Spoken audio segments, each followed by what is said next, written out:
نبی پاک صلی اللہ علیہ وسلم نے ہماری توجہ دلائی. حضور صلی اللہ علیہ وسلم نے فرمایا بے توجہی کے ساتھ ادھر ادھر خیالات کر کے رب سے نہ مانگا کرو،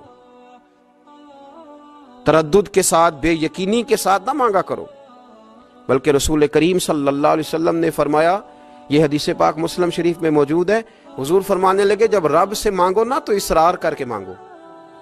جب رب سے مانگو تو اصرار کر کے، بچہ ناز دکھا رہا ہے اصرار کر رہا ہے، اللہ سے مانگو تو اصرار کر کے مانگو. اور فرمایا رغبت کے ساتھ مانگو. کیا خوبصورت لفظ ہے حدیث کے. حضور فرمانے لگے اصرار کر کے مانگو، رغبت کر کے مانگو. رب کے لیے کوئی چیز دینا مشکل تو نہیں ہے نا، اس کے لیے کوئی مشکل ہے تمہیں عطا کرنا؟ تو رغبت کر کے اللہ سے سوال کرو، اسے مناؤ.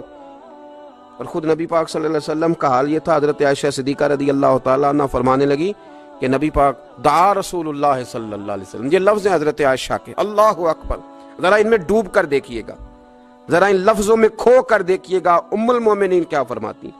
حضرت عائشہ صدیقہ فرماتی ہیں، یہ بھی مسلم میں موجود ہے، کہتی ہیں دعا رسول اللہ، کہتے ہیں نبی پاک نے دعا مانگی، حضور نے دعا مانگی. سبحان اللہ، کیا لفظ ہیں، کیا وجد آفرین جملے. کہتے ہیں دعا رسول اللہ، نبی پاک نے دعا مانگی، ثم دعا، دعا مانگ کر حضور پھر دعا مانگنے لگے. حضور نے دعا مانگی اور دعا مانگ کر حضور پھر دعا مانگنے لگے. اور ثم دعا رسول اللہ تیسری دفعہ فرماتی ہیں، کہتی ہیں حضور نے دعا مانگی اور دعا مانگ کر پھر دعا مانگنے لگے. یعنی حضور نے دعا مانگی اور پھر دعا مانگی اور دعا ختم ہو گئی تو تیسری دفعہ پھر دعا مانگی. یعنی حضور نے مانگا. کیا کہا حضرت نے؟ فرمانے لگے مانگیں گے مانگے جائیں گے، منہ مانگی پائیں گے. سرکار میں نہ لا ہے نہ حاجت اگر کی ہے، مانگیں گے مانگے جائیں گے، منہ مانگی پائیں گے. حضور نے دعا مانگی اور دعا مانگ کر پھر دعا مانگی اور دعا مانگ کر پھر دعا مانگی. تو نبی پاک صلی اللہ علیہ وسلم کا تو اللہ سے مانگنے کا، اس کو منانے کا یہ طریقہ. حضرت عبداللہ ابن عمر فرمانے لگے، یہ لفظ ابو داؤد شریف میں موجود ہے، ذرا ان کا بھی ذائقہ محسوس کیجئے گا. حضرت سیدنا عبداللہ ابن عمر فرماتے ہیں میں حضور کی مجلس میں حاضر تھا، حضور مانگنے لگے اللہ سے، حضور اللہ سے مانگنے لگے. میں تو کئی دفعہ یہ دعا بھی مانگنے لگ جاتا ہوں کہ اللہ تو ان دعاؤں کی طرف تو دیکھ جو تیرے رسول نے ہمارے لیے مانگی. اللہ تو ہمیں تو نہیں نہ مانگنا آتا، نہیں طریقہ آتا، نہیں سلیقہ آتا، نہیں انداز آتا. ہم تو بے توجہ سے لوگ ہیں، بیٹھنے کا ڈھب نہیں آتا ہمیں تو ہاتھ اٹھانے کا سلیقہ نہیں آتا، ہم تو وضو کرنے کے اس طریقے سے آشنا نہیں. پر اللہ تیرے محبوب نے تو خوب مانگا ہے نا تجھ سے، تیرے پیارے حبیب علیہ السلام نے تو تجھے منایا ہے نا ہمارے حق میں. تو اللہ تو ان دعاؤں کی طرف تو دیکھ. حضرت عبداللہ ابن عمر رضی اللہ تعالیٰ عنہ فرماتے میں حضور کی مجلس مبارکہ میں بیٹھا تھا، ابو داؤد شریف میں موجود ہے. کہتے حضور دعا مانگ رہے تھے. دعا کیا تھی؟ دعا حضور یہ مانگ رہے تھے رب اغفر لی، یا اللہ ہمیں بخش دے، وتب علی، اللہ ہماری توبہ قبول فرما، انک انت التواب الرحیم، بے شک تو توبہ قبول کرنے والا اور رحم کرنے والا. حضور دعا مانگ رہے تھے، اے اللہ رب اغفر لی، یا اللہ ہمیں بخش دے، وتب علی، اور ہماری توبہ قبول فرما، انک انت التواب الرحیم، بے شک تو توبہ قبول کرنے والا اور رحم کرنے والا. حضرت عبداللہ ابن عمر فرماتے اس ایک دعا کو ایک ہی مجلس میں ایک ہی جگہ بیٹھ کر میرے نبی پاک نے اپنی زبان اطہر سے 100 مرتبہ ادا فرمایا. 100 مرتبہ حضور نے یہ لفظ کہے رب اغفر لی وتب علی، رب اغفر لی وتب علی، رب اغفر لی، اے اللہ بخش دے، رحم فرما، وتب علی، بس قبول کر لے نا اب ہماری توبہ، انک انت التواب الرحیم، بے شک تو توبہ قبول کر لیا کرتا ہے، تو رحم فرمایا کرتا ہے. ایک ہی مجلس میں 100 دفعہ حضور نے دعا مانگی، دعا مانگ کے پھر دعا مانگی اور دعا مانگ کے پھر دعا مانگی. اللہ کو منایا میرے رسول پاک. حضور نے ہمیں بتلایا اسے مناؤ، اس کی بارگاہ عالی مرتبت میں جھکو. اور حضور نے خود بھی یہ طریقہ ہمارے سامنے بطور سنت کے چھوڑا، اور پھر نبی پاک صلی اللہ علیہ وسلم نے آگے بڑھ کے ہمیں کچھ اور باتیں بھی ارشاد فرمائی. حضور نے ہمیں بتلایا کہ پچھلے لوگ اپنے رب کو کیسے مناتے تھے، وہ کس طرح اس کے حضور ناز عرض کرتے تھے، منانے کے طریقے بھی بتلائے. فرمایا جب ماں باپ دعا مانگیں گے اولاد کے حق میں تو وہ مان جائے گا. حضور علیہ السلام نے فرمایا جب مسافر دعا مانگے گا تو اللہ مان جائے گا. فرمایا میرے رسول کریم نے کہ جب بیمار دعا مانگے گا تو اللہ مان جائے گا.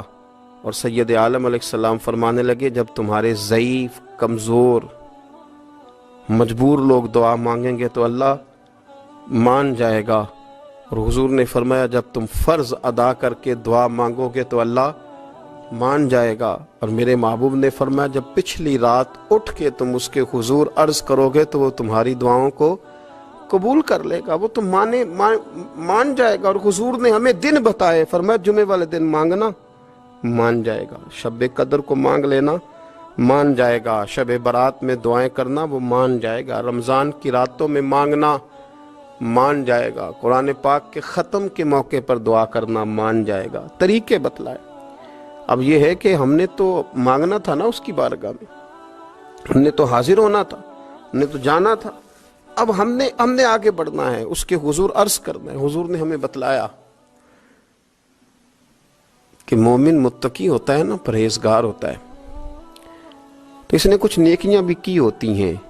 جس طرح اسے اپنے گناہوں کا پتہ ہوتا ہے نا، تو اسے پتہ ہوتا ہے کہ نہیں یار فلاں کام میں نے فقط اللہ کی رضا کے لیے کیا ہوا ہے، وہ میرا اور میرے رب کا راز ہے. فرمایا جب تم بڑے الجھ جاؤ نا، جب تم بڑی آزمائش میں آ جاؤ، اور جب تم سمجھ لو کہ اب میں بڑی تکلیف میں آ گیا ہوں، تو پھر ایک طریقہ حضور نے ہمیں اور بھی بتلایا مانگنے کا، ایک اور طریقہ بھی بتلایا. اور وہ روایت صحیح مسلم میں موجود ہے.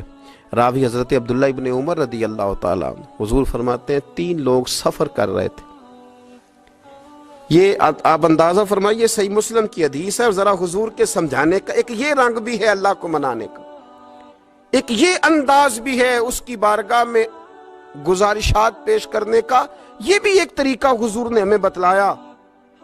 اگرچہ اپنی نیکیوں کو چھپانا چاہیے، نیکیاں جو چھپی ہوئی ہوتی ہیں وہ قیمتی ہوتی ہیں، وہ قیمتی چیزیں ہوتی ہیں جو لوگوں نے چھپا کر کے رکھی ہوتی ہیں. حضرت عبداللہ ابن عمر فرمانے لگے کہ نبی پاک صلی اللہ علیہ وسلم فرماتے ہیں 3 لوگ سفر کر رہے تھے، رستے میں طوفان آ گیا، تیز بارش شروع ہو گئی. تو حضور فرماتے ہیں وہ تینوں بارش سے بچنے کے لیے ایک غار میں چھپ گئے. ہم کو پتہ ہے پرانے زمانے کے اندر غاریں ہوتی تھیں، اور لوگ جب سفر کرتے تھے لمبے تو پتھروں اور پہاڑوں کے بیچ میں سے سفر کرتے تھے. وہ غار کے اندر چلے گئے. اب چونکہ طوفان بہت زیادہ تھا، جب وہ غار کے اندر چلے گئے تو اللہ کے پیارے حبیب صلی اللہ علیہ وسلم فرماتے ہیں پتھر اوپر سے لڑکتا ہوا آیا اور غار کے منہ کے آگے آ کے اس نے غار کو بند کر دیا. اب اتنا تیز اور اس مضبوطی کے ساتھ وہ پتھر لگا اور اتنا صحیح فٹ ہوا کہ اندر روشنی آنی بھی ختم ہو گئی.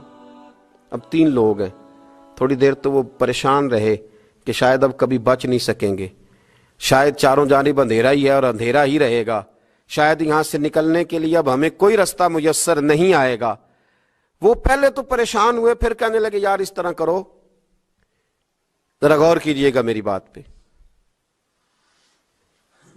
فرمایا اس طرح کرو، اگر کوئی زندگی میں نیکی کی ہے نا تو ذرا اس نیکی کو یاد تو کرو، اور یاد کر کے اس مالک کے حضور عرض تو کرو. وہ کریم ہے، کوئی آنکھو شاید من جاوے تے گل کم تتڑی دا بن جاوے، عرض تو کرو. تو ان میں سے یہ آپ اندازہ فرمائیے، یہ بات بیان کر رہا ہے، یہ مدینے والے رسول بیان کر رہے ہیں، یہ نبی پاک علیہ السلام نے بیان فرمایا. یہ وہ کہانی ہے جو ہمیں ہمارے نبی پاک نے سنائی، رسول کریم علیہ السلام نے ہمیں بتلائی، یہ داستان محبت. حضور فرمانے لگے ایک نے ان میں سے ہاتھ اٹھائے اور اس نے انداز کیا چھیڑا، عرض کرنے لگا اللہ تو جانتا ہے نا میں نے بکریاں رکھی ہیں، میں غریب ہوں، مزدور ہوں، اور مالک تو یہ بھی جانتا ہے کہ میرے بچے بھی ہیں، بیوی بھی ہے، پر میں جب بھی گھر لوٹا ہوں تو دودھ میں نے بچوں اور بیوی کو پہلے نہیں دیا، بوڑھے ماں باپ کو پہلے دیا. اللہ میں نے ان کے ساتھ ہمیشہ کرم کے بازو کھول کر معاملہ کیا. وہ غار میں تنہا بیٹھے ہیں اور اپنے مالک کو منا رہے ہیں. عرض کرتے ہیں اللہ تجھے یاد ہے نا ایک رات جب میں بڑی دیر سے لوٹا تھا، لکڑیاں کاٹتے، درخت تلاش کرتے، مجھے دیر ہو گئی، میں دیر سے لوٹا تھا، نیت یہ کر رکھی تھی کہ دودھ سب سے پہلے ماں باپ کو پلاؤں گا. مالک جب میں لوٹا تو وہ بوڑھے تھک کر کے سو گئے تھے.